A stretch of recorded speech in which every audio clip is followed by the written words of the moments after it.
Imaginez-vous face à un peloton d'exécution. Le cœur battant à tout rompre, le souffle court, le temps qui s'étire. Chaque seconde s'écoule comme une éternité, car dans quelques instants seulement, votre vie sera terminée. Vous observez les visages tendus autour de vous. Vous sentez le froid métallique de la mort approcher et vous ne pouvez plus rien faire. Maintenant, demandez-vous, que vous passerait-il par la tête s'il ne vous restait que 5 minutes à vivre? De quoi vous souviendriez-vous? Que regretteriez-vous de ne pas avoir fait? Qu'est-ce qui compterait vraiment? Cette scène qui semble sortie d'un film n'est pas une invention, mais une partie réelle de la vie de l'un des plus grands écrivains que l'humanité ait jamais connu, Fyodor Dostoïevski. Et c'est peut-être précisément cette rencontre brutale avec la mort qui a transformé sa littérature en un miroir si profond de l'âme humaine. Dostoïevski n'était pas seulement un écrivain. Le qualifier ainsi reviendrait à réduire son œuvre à de simples pages de fiction. Il était avant tout un explorateur infatigable des zones d'ombre et des contradictions de l'esprit humain. Ces histoires n'offrent pas de réponse facile, mais nous confrontent à des dilemmes inconfortables, à des personnages qui semblent plus réels que beaucoup de personnes que nous côtoyons dans notre vie quotidienne. Il a pénétré nos obsessions, notre culpabilité, notre douleur, notre quête désespérée de sens. Et c'est peut-être pour cela que ces livres résonnent encore autant à notre époque, près de 2 siècles plus tard. Mais ce qui rend Dostoïevski si fascinant, ce ne sont pas seulement ses réflexions profondes ou ses récits pleins de tensions. C'est le paradoxe de son existence. Un homme né dans une famille privilégiée, qui aurait pu mener une carrière stable d'ingénieur, mais qui a choisi de plonger dans le chaos de la littérature, dans les risques de la politique et, par conséquent, dans les profondeurs de la misère. La vie lui a pris ses parents très tôt, l'a plongé dans la pauvreté, l'a confronté à la mort et lui a fait connaître le visage le plus cruel de la souffrance humaine. Chaque cicatrice qu'il a accumulée est devenue le carburant d'une œuvre littéraire qui refuse de vieillir. Pensez-y, combien d'écrivains ont réussi à capturer avec autant de précision la fragilité de l'être humain face aux promesses d'un monde rationnel et technologique? Combien ont osé affirmer que la douleur n'est pas un défaut de l'existence, mais une partie essentielle de celle-ci? Dostoïevski a vu, avec une clarté effrayante, que tout projet humain qui cherche à éliminer la souffrance, que ce soit par la raison, la science ou la politique, se heurte à une vérité inconfortable. Nous ne cesserons jamais de souffrir, car la souffrance fait partie de ce qui nous rend humains. C'est une idée dérangeante, et c'est précisément pour cela qu'elle est nécessaire. Mais comment un homme du 19e siècle a-t-il pu anticiper autant de crises existentielles auxquelles nous sommes confrontés aujourd'hui? Comment quelqu'un qui a vécu dans un empire lointain, dans des conditions totalement différentes des nôtres, parvient-il encore à exposer les blessures que nous ressentons au cœur de la vie moderne? La réponse se trouve peut-être dans sa biographie. Il n'a pas écrit de loin, comme un observateur académique. Dostoïevski a vécu à la limite, entre la foi et le scepticisme, la gloire et la ruine, la vie et la mort. C'est là que son œuvre nous pose des questions que nous osons rarement aborder. Nous connaissons-nous vraiment? Ce que nous croyons désirer est-il réellement ce qui nous motive? Ou bien, comme tant de personnages de Dostoïevski, vivons-nous dans l'illusion, poursuivant des idéaux impossibles et justifiant nos actions par des arguments qui cachent notre vraie nature? Lui-même semblait tourmenté par ces questions. Né à Moscou en 1821, il semblait destiné à une vie relativement tranquille, protégé par une famille de confession orthodoxe et un père médecin prospère. Mais ce scénario allait bientôt s'effondrer. La mort prématurée de sa mère, suivie du destin tragique et mystérieux de son père, on spécule encore aujourd'hui s'il a été assassiné par ses propres serviteurs, ont été des chocs qui ont profondément marqué sa jeunesse. La mort, la fragilité et l'injustice n'étaient pas des abstractions pour Dostoïevski. Elles étaient des présences constantes qui ont façonné sa vision du monde. Et c'est précisément ce monde de contraste, entre la foi et la violence, entre la promesse du progrès et la réalité de la douleur, qui l'a conduit à abandonner l'ingénierie pour se consacrer entièrement à la littérature. Mais écrire n'était pas un passe-temps pour lui, c'était un moyen de survie. C'était sa façon de faire face à sa propre noirceur. Son premier livre, Pauvres gens, lui a valu une notoriété immédiate, étant salué comme le premier roman social de Russie. Mais la gloire fut de courte durée, et Dostoïevski tomba rapidement dans l'oubli, plongé dans des échecs littéraires, des dettes croissantes et une vie instable. Ce n'est que le début d'une trajectoire marquée par les extrêmes. Et c'est précisément parce qu'il a vécu sur le fil du rasoir que son œuvre revêt une intensité qui, aujourd'hui encore, effraie et fascine. Dostoïevski ne se contentait pas de dépeindre des personnages.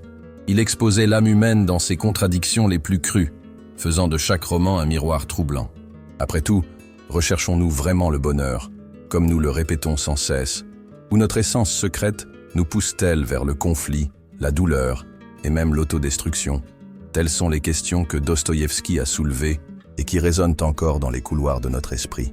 Mais pour comprendre comment cet homme a pu écrire avec une telle profondeur sur la condition humaine, nous devons revenir au moment le plus dramatique de sa vie. Ce moment où, face aux armes d'un peloton d'exécution, Dostoïevski a cru qu'il n'avait plus que quelques minutes à vivre. C'est là, à la frontière entre l'existence et le néant, qu'est née la voix qui allait changer à jamais la littérature. L'histoire de Dostoïevski ne peut être comprise uniquement comme un récit biographique. Chaque tragédie de sa vie est devenue une métaphore de ce à quoi, au fond, nous sommes tous confrontés. Après tout, qui n'a jamais éprouvé le sentiment de voir le sol disparaître sous ses pieds, lorsque ce qui semblait sûr s'effondre soudainement? C'est ainsi que sa jeunesse a été transformée.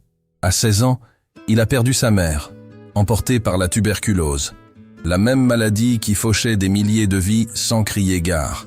Pour un adolescent, la mort de sa mère est comme une coupure invisible, une blessure qui s'ouvre dans l'âme. Et à peine avait-il eu le temps d'assimiler cette douleur que Dostoïevski allait être frappé par une autre perte, celle de son père. Le père de Dostoïevski était médecin et avait la réputation d'être un homme dur, voire cruel. Sa fin a été entourée de rumeurs. Certains disent qu'il est mort de cause naturelle, d'autres qu'il a été assassiné par ses propres serviteurs, lassé des abus et des humiliations. Imaginez ce que cela signifie pour un jeune homme de découvrir que son père a peut-être été tué par ceux qui vivaient sous son autorité. Ce n'est pas seulement une tragédie familiale, c'est une leçon brutale sur le pouvoir, la violence et les limites de la dignité humaine. Il n'est pas difficile de voir comment ce traumatisme s'est infiltré dans les futurs romans de Dostoïevski, où l'injustice, l'oppression et la violence psychologique apparaissent toujours comme des fantômes insistants. Et vous vous demandez peut-être, qu'est-ce que tout cela a à voir avec notre vie aujourd'hui? Pensez au nombre de fois où vous vous êtes retrouvé confronté à des situations que vous n'aviez pas choisies. La perte d'un être cher, une trahison, une maladie inattendue, ou même l'effondrement d'un rêve dans lequel vous aviez investi des années. Nous sommes tous, à un moment ou à un autre, poussés au bord du gouffre. Et comme Dostoïevski, nous devons décider. Allons-nous laisser la douleur nous détruire ou allons-nous la transformer en carburant pour quelque chose de plus grand? C'est ce deuxième choix qu'a fait Dostoïevski. Il aurait pu se noyer dans le ressentiment, mais il a trouvé refuge dans sa passion pour la littérature. Diplômé en ingénierie, il avait devant lui une carrière stable, mais il a choisi la voie incertaine de l'écriture, non par vanité, mais par nécessité. C'était la seule façon de donner un sens à ses souffrances. Son premier roman, Pauvre Jean, a connu un succès immédiat. Les critiques l'ont salué comme le premier roman social de Russie, une œuvre qui donnait enfin une voix aux angoisses des marginalisés.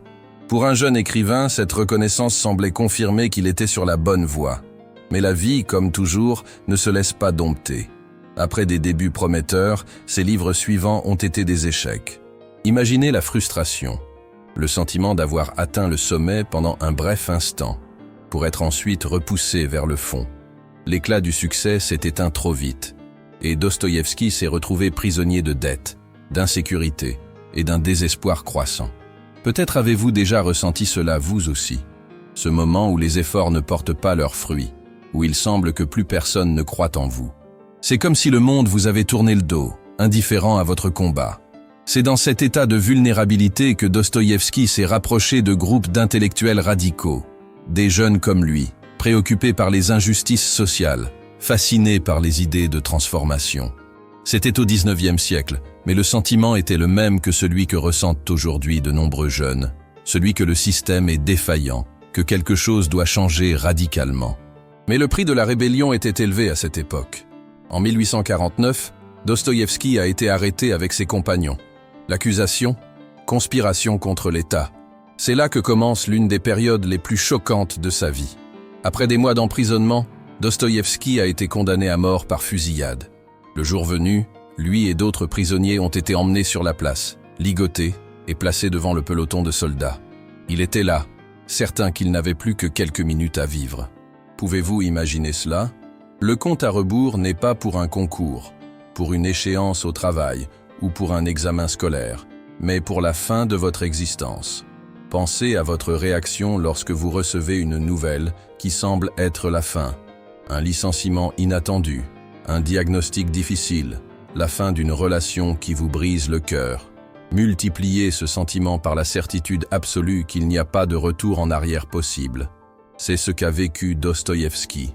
Mais au dernier moment, quelque chose d'extraordinaire s'est produit. Un ordre de grâce est arrivé. L'exécution n'était qu'une mise en scène macabre. Il ne serait pas tué, mais condamné aux travaux forcés en Sibérie. Ce choc psychologique a été dévastateur et, en même temps, transformateur. Il avait goûté à la mort et avait retrouvé la vie. Ce sentiment l'accompagnerait pour le reste de ses jours, donnant à sa littérature un poids unique. Et c'est là le lien avec nous tous. Le souvenir que la vie peut changer en un clin d'œil. Que rien n'est garanti. Que chaque minute est en fait un cadeau emprunté. Lorsque nous pensons ainsi, notre routine prend une autre dimension. Cette conversation reportée, cette étreinte que nous avons laissée pour plus tard, ce rêve mis de côté, tout prend une nouvelle urgence. Car comme Dostoïevski l'a découvert face au fusil, le temps est une ressource précieuse qui peut nous être retirée à tout moment. Et si vous sentez que ces réflexions éveillent quelque chose en vous, si vous réalisez que la vie est trop courte pour être vécue de manière superficielle, alors je vous invite à poursuivre ce voyage avec nous. Ici, nous explorons non seulement les histoires des grands penseurs, mais aussi ce qu'elles nous disent sur nous-mêmes, sur nos choix et sur la manière dont nous pouvons vivre de manière plus consciente. Si ce contenu vous inspire, n'attendez pas. Abonnez-vous à la chaîne, aimez la vidéo et partagez-la avec quelqu'un qui a besoin d'entendre ce message. Car le temps n'attend pas, et chaque seconde peut être le tournant qui transforme toute une vie. Dostoïevski est sorti du peloton d'exécution avec une marque invisible, mais indélébile. Il avait vu la mort de près, senti son souffle dans son cou, cru qu'il ne lui restait que quelques minutes à vivre. Et soudain, il a retrouvé la vie comme quelqu'un qui reçoit un cadeau inattendu, mais aussi un fardeau insupportable. Que faire de ce temps supplémentaire? Comment vivre quand on porte en soi le souvenir d'être déjà mort une fois? Cette expérience ne l'a pas libéré, au contraire. Elle l'a plongé dans un exil psychologique et spirituel qui ne trouverait sa pleine expression que dans sa littérature. Envoyé en Sibérie, Dostoïevski a subi 4 années de travaux forcés dans des conditions brutales. Imaginez la scène, des chaînes glacées, des visages marqués par le désespoir, des criminels de toutes sortes vivant côte à côte, et un froid glacial qui semblait non seulement geler la peau, mais aussi l'espoir. Dans cet environnement hostile, il a perdu ses privilèges, son identité, tout confort. Il a été contraint de côtoyer des voleurs, des meurtriers et des hommes détruits par la misère. Mais c'est précisément là, où il semblait n'y avoir rien d'autre que de la souffrance, qu'il a commencé à percevoir quelque chose d'essentiel sur la nature humaine. Avez-vous déjà pensé que nous connaissons souvent mieux les gens dans leurs moments de déchéance que dans leurs moments de gloire? Dostoïevski s'est rendu compte que même dans le cœur le plus endurci, il y avait des éclairs d'humanité, un geste inattendu de gentillesse, un mot dit en signe de solidarité, un regard qui cachait des regrets. Ces petites fissures dans la glace de la souffrance collective montraient que l'être humain ne pouvait être réduit à une formule, à une catégorie, à une étiquette. Nous sommes beaucoup plus contradictoires et mystérieux que n'importe quel système politique ou idéologique n'oserait l'admettre. Et si c'était précisément dans la souffrance que nous révélions qui nous sommes vraiment? C'est cette question qui a commencé à guider son écriture. Alors que l'Europe du XIXe siècle exaltait le progrès, la raison et les avancées technologiques comme solution définitive au dilemme de l'humanité, Dostoïevski, du fond de sa cellule glaciale, pressentait déjà: aucune machine, aucune science, aucune idéologie n'est capable d'arracher du cœur humain la douleur, l'égoïsme, le désir de pouvoir ou le besoin de rédemption. Cette perception allait être à l'origine des Souvenirs du sous-sol, une œuvre qui rompait avec l'euphorie moderniste et qui, aujourd'hui encore, sonne comme un avertissement contre les illusions faciles d'un avenir parfait. Mais ce n'est pas seulement la philosophie qui est née dans le froid de la Sibérie, c'est aussi la foi. Dostoïevski est entré en prison bouleversé, flirtant avec des idées radicales et utopiques, mais il en est sorti profondément transformé. Le contact avec des criminels de droit commun l'a rapproché des histoires les plus crues de douleur et de repentir, et c'est en écoutant ces récits qu'il a redécouvert sa foi chrétienne. Non pas une foi naïve, qui ignore la réalité, mais une foi dure, qui regarde l'abîme du mal humain et croit néanmoins en la possibilité de la compassion et de la rédemption. Avez-vous déjà remarqué que c'est souvent dans les moments de plus grand désespoir qu'apparaît une étincelle de foi ou un sens à la vie? Comme si l'obscurité était nécessaire pour révéler la flamme. Pour Dostoïevski, la Sibérie a été ce point de basculement. Cet homme qui croyait auparavant en la force des idées politiques et de la raison, comprenait désormais que la vérité la plus profonde résidait dans l'expérience intime de la souffrance, de la culpabilité et du pardon.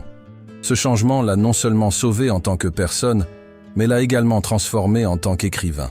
Dès lors, ses œuvres ont acquis une densité émotionnelle sans précédent, explorant l'âme humaine dans sa contradiction la plus radicale. Nous sommes capables d'amour et de cruauté, de foi et de désespoir, de générosité et de destruction. Dostoïevski n'écrivait plus comme quelqu'un qui observait de l'extérieur. Il écrivait comme quelqu'un qui avait été dépouillé de tout et qui portait désormais en lui la vérité de ce que signifie être humain. Et peut-être que la question qui nous vient à l'esprit est la suivante. Que faisons-nous de nos propres prisons? Je ne parle pas seulement des barreaux visibles, mais aussi des invisibles. Les dettes qui nous étouffent, les relations qui nous emprisonnent, les peurs qui nous paralysent. Tout comme Dostoïevski, nous portons tous en nous un exil intérieur. Et la question n'est pas de savoir si nous parviendrons à l'éviter, mais ce que nous ferons à l'intérieur de celui-ci. Allons-nous laisser la douleur nous détruire? Ou allons-nous la transformer en une nouvelle façon de voir la vie? Dostoïevski a choisi la deuxième option. Et c'est pourquoi, lorsqu'il a quitté la Sibérie, il n'était plus le même homme. Il avait perdu l'illusion que le bonheur pouvait être construit grâce à des systèmes parfaits. Mais il avait acquis la conviction que même dans le cœur le plus brisé pouvait naître la rédemption. C'est cet héritage qui allait commencer à se manifester dans ses grandes œuvres, dans les pages qui, aujourd'hui encore, nous troublent et nous consolent à la fois.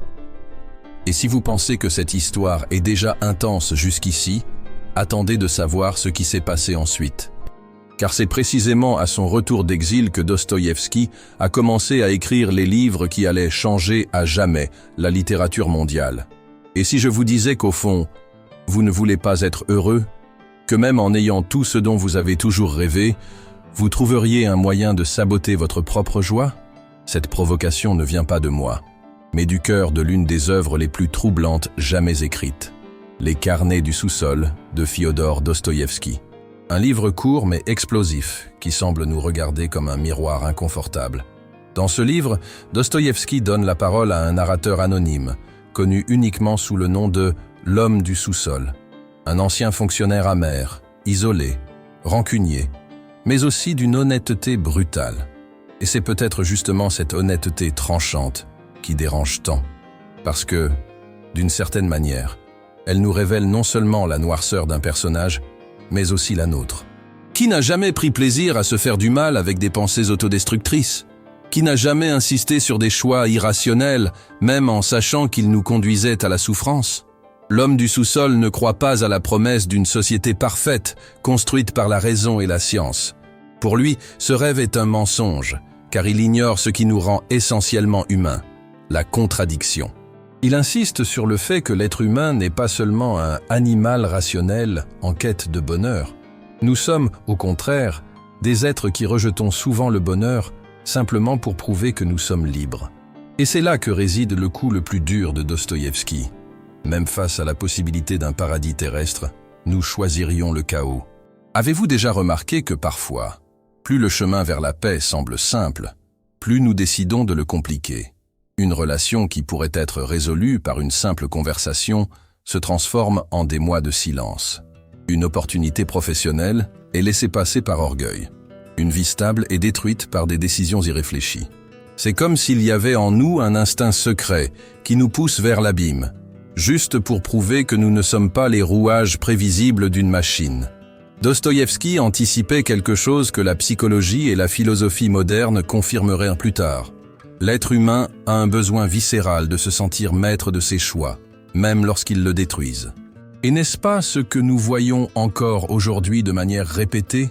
Dans une société qui promet des raccourcis vers le bonheur, des régimes miracles aux applications qui promettent l'amour en un clic, pourquoi continuons-nous à ressentir un vide persistant? N'est-ce pas parce qu'au fond, nous ne recherchons pas tant le bonheur que l'expérience brute de la vie avec toutes ses contradictions? L'homme du sous-sol est à la fois repoussant et fascinant. Il crache sur la logique de l'époque, sur la promesse que la technologie et le progrès élimineraient la douleur. Mais ce faisant, il nous oblige à regarder plus loin. Est-il vraiment souhaitable d'éliminer la souffrance? Et si c'est précisément en elle que nous trouvons notre identité? Après tout, comment saurions-nous ce qu'est la joie sans connaître la douleur? Comment reconnaîtrions-nous la liberté sans avoir expérimenté le poids de l'emprisonnement intérieur? Ce conflit trouve un écho puissant dans notre époque. Nous sommes la génération qui parle le plus de bonheur, de productivité et de bien-être. Mais nous sommes aussi l'une des plus anxieuses, déprimées et solitaires de l'histoire. N'est-ce pas contradictoire? Ou bien, comme le suggérait Dostoïevski, est-ce précisément cette quête obsessionnelle du bonheur parfait qui nous emprisonne encore plus? Dans les carnets du sous-sol, il y a une scène où le narrateur ironise sur l'idée que si l'on donnait à l'homme tout ce dont il a besoin, confort, richesse, plaisir, il deviendrait un être docile, prévisible, presque mécanique. Il rejette cette vision avec mépris. L'homme, dit-il, préférerait détruire son propre bonheur plutôt que de vivre comme une touche de piano, jouée de l'extérieur, sans volonté propre. Cela semble-t-il exagéré? Peut-être. Mais il suffit de penser au nombre de fois où nous prenons des décisions qui nous nuisent, juste pour prouver que personne ne nous commande. Et si cet instinct d'autosabotage n'était pas seulement un défaut, mais une affirmation radicale de liberté? C'est cette question qui rend Memorias do Subsolo, souvenir du sous-sol, si troublant. Nous ne sommes pas face à un méchant à condamner, mais à une partie de nous-mêmes que nous admettons rarement. La partie qui préfère le risque à la monotonie, la douleur à la passivité, le chaos au confort. Ce livre n'est pas seulement une critique de l'optimisme du 19e siècle, mais un avertissement qui traverse le temps et nous parvient aujourd'hui. Méfiez-vous de l'illusion que nous pouvons construire une vie sans douleur, car peut-être qu'en essayant d'éliminer la souffrance, nous éliminons aussi ce qui nous rend humains. Mais si les souvenirs du sous-sol nous plongent dans cet abîme de contradictions, que dire de crime et châtiment? Dans ce chef-d'œuvre, Dostoïevski pousse cette même logique à l'extrême, confrontant un jeune étudiant à la décision de commettre un meurtre rationnellement justifié. Est-il possible que la raison nous amène à justifier même l'inacceptable? Et que se passe-t-il lorsque nous découvrons que nous ne sommes pas ceux que nous croyions être? Et si la raison pouvait justifier même un meurtre?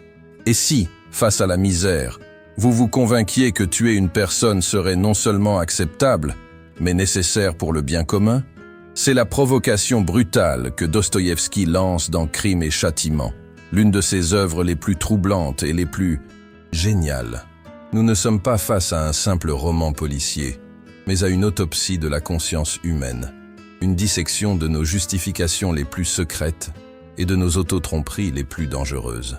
Le protagoniste, Raskolnikov, est un jeune étudiant intelligent, mais étouffé par la pauvreté et le poids des responsabilités familiales. Il voit sa mère et sa sœur tout sacrifier pour le soutenir, allant même jusqu'à envisager des mariages de convenance au nom de la survie. En même temps, il est tourmenté par les idées philosophiques de l'époque, le rationalisme, l'utilitarisme, la croyance que la morale pourrait être mesurée par le calcul du plus grand bien pour le plus grand nombre. Et c'est là que surgit le dilemme.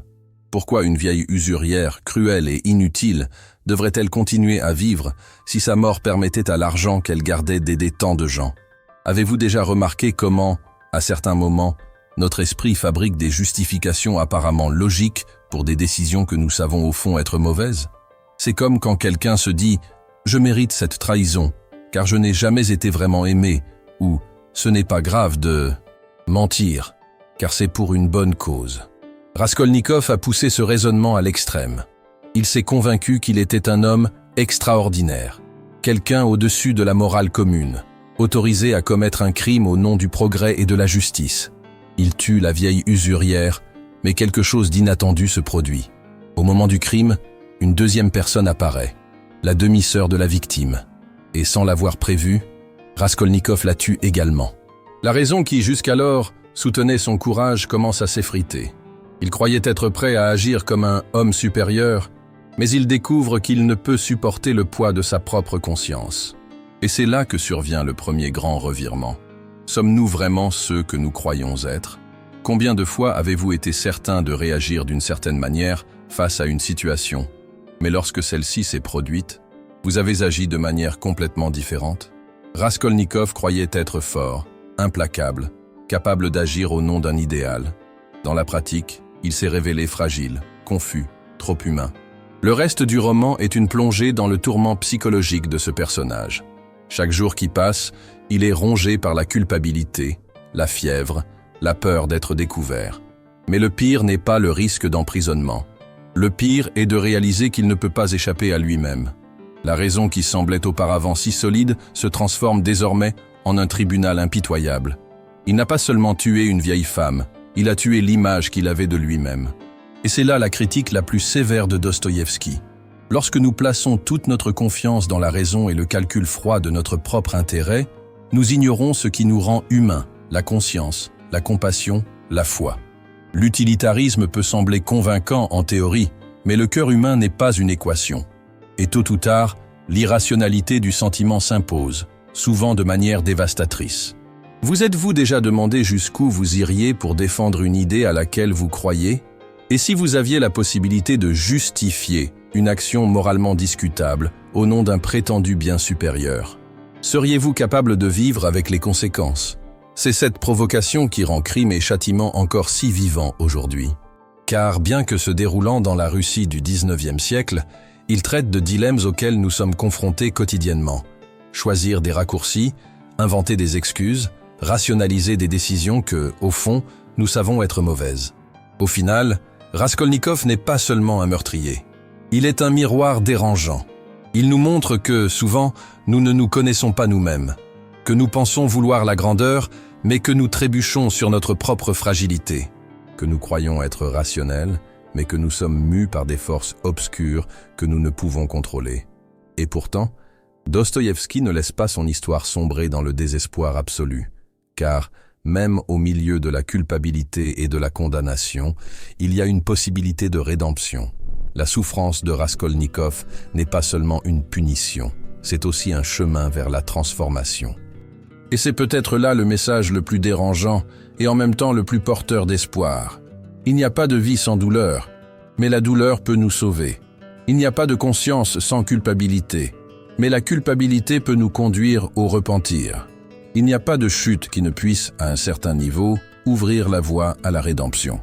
Mais si dans Crime et Châtiment, la rédemption apparaît comme une lueur d'espoir au milieu du chaos, dans L'idiot, Dostoïevski va encore plus loin en essayant d'imaginer l'existence d'une bonté pure, presque naïve, dans un monde corrompu par l'égoïsme. Un homme absolument bon pourrait-il survivre parmi nous? Ou serait-il condamné précisément parce qu'il ne s'adapte pas aux règles d'un monde imparfait? Et si après tout, il ne restait qu'une seule question? Vaut-il la peine de vivre, même en sachant que la souffrance ne nous abandonnera jamais? Dostoïevski a répondu à cette question non pas avec des théories abstraites, mais avec sa propre vie et avec des personnages qui résonnent comme des voix éternelles en nous. Après s'être plongé dans le pessimisme des souvenirs du sous-sol et dans le tourment fiévreux de Crime et Châtiment, il a osé aller plus loin dans L'idiot. Il y présente au monde le prince Mishkin, un homme d'une bonté presque angélique, naïf, pur, quelqu'un qui semblait déplacé dans une société cynique, corrompue et violente. Mishkin était la tentative la plus radicale de Dostoïevski d'imaginer. Et s'il existait une bonté absolue parmi nous? Mais la réponse que nous donne le roman est amère. Le monde ne sait pas comment gérer une telle pureté. Mishkin n'est pas célébré. Il est détruit, engloutis par les rouages sociaux et émotionnels qui rejettent ce qu'ils ne peuvent comprendre. Et voici l'ironie. Nous désirons la pureté, mais nous ne savons pas vivre avec elle. Nous voulons le bonheur parfait, mais nous nous sabotons face à lui. Nous sommes, comme Dostoïevski l'a montré dans tous ses livres, des créatures contradictoires. Nous aimons et nous haïssons. Nous recherchons le sens, et en même temps, nous le fuyons. Nous aspirons à la liberté, mais nous tremblons devant la responsabilité qu'elle exige. N'est-ce pas exactement ainsi dans nos propres vies? Combien de fois désirons-nous la paix, mais cultivons-nous les conflits? Combien de fois demandons-nous de l'amour, mais érigeons-nous des murs contre la vulnérabilité? Dostoïevski nous démasque en montrant que nous ne sommes pas aussi rationnels, aussi cohérents ou aussi forts que nous le croyons. Et pourtant, au milieu de toute cette obscurité, il nous offre également une issue. La reconnaissance que la souffrance ne doit pas seulement être une douleur, mais aussi un chemin vers la rédemption. Le point central de l'œuvre de Dostoïevski est le suivant. La douleur ne peut être éliminée, mais elle peut être transformée. Nous ne sommes pas capables de créer un paradis sur terre, mais nous pouvons nous transformer à partir de nos échecs. Raskolnikov ne trouve la rédemption qu'en affrontant sa culpabilité. L'homme du sous-sol ne se révèle humain qu'en confessant sa propre misère. Et même le prince Mishkin, écrasé par un monde qui n'accepte pas la bonté pure, nous rappelle que la vie peut être cruelle, mais qu'elle reste belle, car elle nous montre la fragilité de ce que nous désirons tant. Et si c'était justement cette fragilité qui donnait un sens à la vie, pensez-y, si nous avions des réponses faciles, si nous ne commettions jamais d'erreurs, s'il n'y avait pas de douleur, la vie n'aurait pas de profondeur. Nous serions comme les pièces d'un mécanisme, les touches d'un piano répétant des mélodies sans âme. C'est la douleur qui nous apprend à aimer, c'est la chute qui nous apprend à nous relever, c'est le regret qui nous apprend à pardonner. Peut-être que la vie ne consiste pas à éliminer la souffrance, mais à apprendre à la traverser avec courage. Dostoïevski ne nous a pas donné de formule pour le bonheur. Il nous a donné des miroirs dérangeants, qui nous obligent à voir nos propres contradictions, mais aussi des miroirs d'espoir, qui nous rappellent que, malgré tout, il y a toujours une chance de recommencer. Il croyait en la possibilité de la rédemption non pas comme une idée abstraite, mais comme quelque chose de viscéral, conquis au plus profond de la douleur, dans l'obscurité des prisons, à la frontière entre la vie et la mort. Et maintenant, peut-être la question la plus importante. Que ferez-vous de tout cela? Allez-vous écouter l'histoire de Dostoïevski comme une curiosité lointaine, ou allez-vous la considérer comme un appel à regarder en vous-même? Car ce qui est en jeu ici, ce n'est pas seulement la littérature, c'est votre vie, ce sont vos choix, c'est la façon dont vous décidez de gérer vos propres contradictions. Si ce contenu vous a fait réfléchir, si à un moment donné vous vous êtes reconnu en Raskolnikov, dans l'homme du sous-sol, ou même dans le prince Mishkin, je vous invite à poursuivre ce voyage avec nous. Abonnez-vous à la chaîne, aimez cette vidéo, et laissez-nous un commentaire sur le point qui vous a le plus touché. Votre participation n'est pas seulement un geste symbolique, c'est la preuve que ce dialogue se poursuit, que cette quête de sens n'est pas solitaire. Merci beaucoup d'être resté jusqu'ici. Le prochain contenu approfondira encore davantage ces liens entre les grands penseurs et notre vie actuelle, apportant de nouvelles provocations, de nouveaux miroirs et, qui sait, de nouvelles réponses. D'ici là, souvenez-vous, la vie est brève, fragile, contradictoire, mais c'est précisément pour cela qu'elle est précieuse.